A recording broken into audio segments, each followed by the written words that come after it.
कहते हैं ना, उधार की जूती खैरात का नाड़ा, पढ़ दे मुल्ला ब्याह उधारा। कुछ वैसा ही कर दिया है इस वक्त पाकिस्तान ने चाइना के साथ। पाकिस्तान ने अब चाइना को ब्लैकमेल करना शुरू कर दिया है और प्लान बी को कर दिया है एक्टिव। ये जो प्लान बी था ये निकल कर सामने आ गया है। चाइना बुरी तरीके से फंस गया है। जानेंगे यहाँ क्या चल रहा है। एक तरफ चाइना कर रहा है तो वहीं दूसरी तरफ भारत भी कर रहा है। भारत और पाकिस्तान दोनों ने मिलकर अच्छी वाली कुटाई कर दी है चाइना की। चाइना जहाँ यहाँ पाकिस्तान में फंसा है तो वहीं भारत उसके घर में घुस चुका है। जियोपॉलिटिक्स में धमाल मचा हुआ है। आइए जानते हैं इन खबरों को विस्तार से। पाकिस्तान की फितरत चाइना समझ नहीं पाया। अफगानिस्तान में चाइना ने जब घोषणा की ना कि वो बहुत पैसा लगाने वाला है तो सच मानिए मुझे बेहद खुशी हुई, मुझे बहुत अच्छा लगा। कारण क्या था?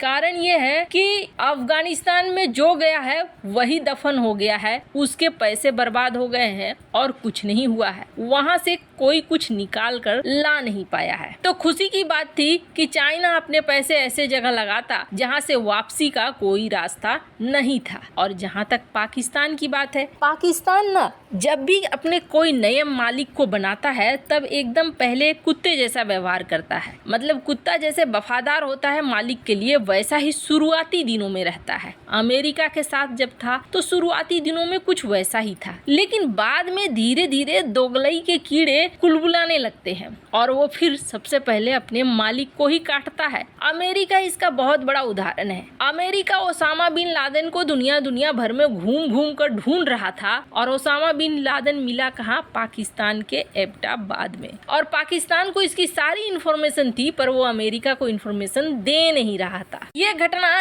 एक बहुत बड़ा एग्जाम्पल थी। उसके बाद पाकिस्तान ने किस तरीके से दोगलई दिखाई ये देखने को मिला। जब अफगानिस्तान से अमेरिका निकलना चाह रहा था तब अमेरिका ने पाकिस्तान से रास्ता मांगा था अपने हथियारों को ले जाने के लिए और तब पाकिस्तान ने कोई रास्ता नहीं दिया था। यहाँ भी एक बड़ा धोखा देखने को मिला। अमेरिका को बहुत बुरी तरीके से उसके ही कुत्ते ने काटा। अब बारी थी चाइना की। शुरुआती दौर में चाइना के साथ भी मालिक और नौकर वाला व्यवहार था पाकिस्तान का, पर ज्यादा दिनों तक ऐसा रह नहीं पाया। अब पाकिस्तान की मजबूरी कहें या फिर जानबूझकर कहें, पाकिस्तान ने काट लिया है चाइना को। मात्र 2 दिन के अंदर प्लान बी पाकिस्तान का निकल कर सामने आ गया। पाकिस्तान के जो वित्त मंत्री हैं इसाक डार ने कहा था कि हमारे पास प्लान बी है। IMF अगर पैसे नहीं देगा तो पाकिस्तानी जनता टेंशन मत लो, पैसे फिर भी आएंगे और हम डिफॉल्ट नहीं करेंगे।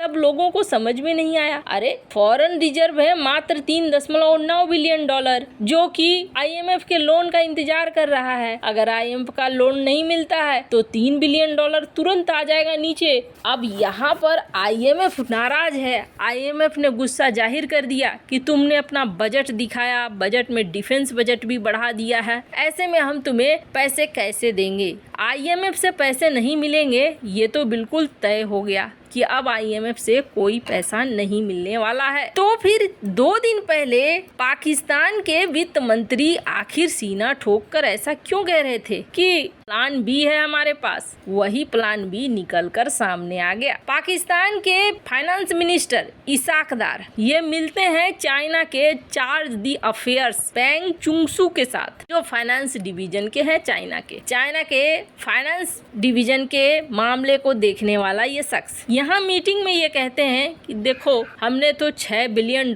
मांगा था IMF से, लेकिन IMF हमें पहले कह रहा है $6 बिलियन तुम इकट्ठा करो तब हम नया लोन देंगे तुमको। हमने $4 बिलियन किसी तरीके से इकट्ठा कर लिया, लेकिन IMF कहता है कि आप 6 बिलियन जब तक नहीं करोगे तब तक हम आपको पैसे नहीं देंगे। अब हमारे सामने मुसीबत खड़ी हो गई है।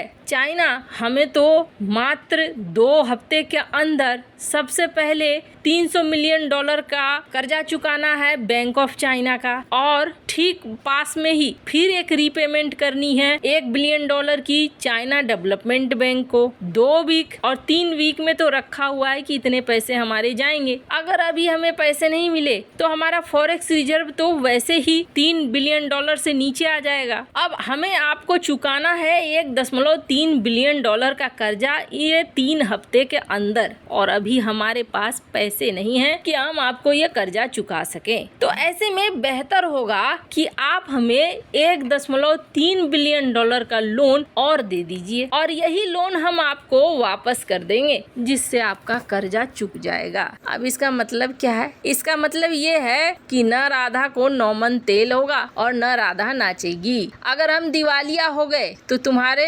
$1.3 बिलियन तो वैसे ही गए, इसके अलावा भी जो कुछ तुमने लगा रखा है वो भी गए, और अगर तुमने हमें दे दिया तो भी भूल जाओ, क्योंकि हम तुम्हें लौटा नहीं पाएंगे, ऐसी स्थिति में है नहीं। अब तुम्हें हमारे ऊपर पैसे खर्च करने होंगे अगर अपने पैसे बचाने हैं तो। आखिरकार पाकिस्तान ने अब चाइना को फंसा ही दिया है। वैसे एक तरफ जहां पाकिस्तान चाइना को आर्थिक मामलों में फंसा रहा है, तो वहीं दूसरी तरफ भारत ने भी एक बड़ा धमाल कर दिया है, और वो भी चाइना के घर में घुसकर। हमने आपको बताया था कि हाल फिलहाल में ब्रह्मोस को लेकर 12 देश हैं जो भारत से कांटेक्ट कर रहे हैं, और वो ब्रह्मोस मिसाइलों को खरीदना चाहते हैं। ये बात आधिकारिक तौर पर ब्रह्मोस के अधिकारियों द्वारा मीडिया को दी गई थी कि 12 देश हैं जो ब्रह्मोस में रुचि दिखा रहे हैं। फिलीपींस एक देश था जिसने खरीदा, और खरीदने के बाद फिलीपींस ने डबल ऑर्डर दिया ब्रह्मोस मिसाइलों का, क्योंकि उसे समझ में आ गया है कि अगर चाइना को काउंटर करना है तो ब्रह्मोस जैसी मिसाइलें रखनी होगी। और इसके बाद फिलीपींस के बाद वियतनाम का नाम आया कि वियतनाम भी भारी संख्या में ब्रह्मोस मिसाइलों को खरीदने के लिए बातचीत कर रहा है, और ब्रह्मोस बड़ी मात्रा में खरीदेगा। लगभग ये एग्रीमेंट तय हो चुका है वियतनाम की तरफ से। वियतनाम जल्द ही इस डील को दुनिया के सामने लाएगा। अब ये 2 देश हो गए। 2 देश के बाद अब कहा जा रहा है तीसरा देश इंडोनेशिया, ये भी ब्रह्मोस मिसाइलों की खरीद के लिए आगे बढ़ रहा है, और ब्रह्मोस मिसाइलों को लेकर बातचीत चल रही है। जैसे ही डील फाइनल होती है, इंडोनेशिया के पास भी ब्रह्मोस मिसाइलों का जखीरा आ जाएगा। यानी एक तरीके से देखिए तो धीरे धीरे चाइना को घेरने के लिए भारतीय हथियार इंडोनेशिया, फिलीपींस, वियतनाम जैसे देशों के पास पहुंच रहे हैं। अब जो 12 देश हैं, हालांकि नाम तो नहीं बताया गया है, पर इतना जरूर लग रहा है कि इन 12 देशों में कई ऐसे देश हैं जो चाइना के पड़ोसी हैं, यानी कि पूरा का पूरा चाइना घिर जाएगा ब्रह्मोस मिसाइलों के तैनाती से। वैसे आपको क्या लगता है, चाइना का ये हाल होना ही चाहिए था? कमेंट कर अपनी राय जरूर बताएं। जल्द मिलते हैं अगले वीडियो में नई खबर के साथ।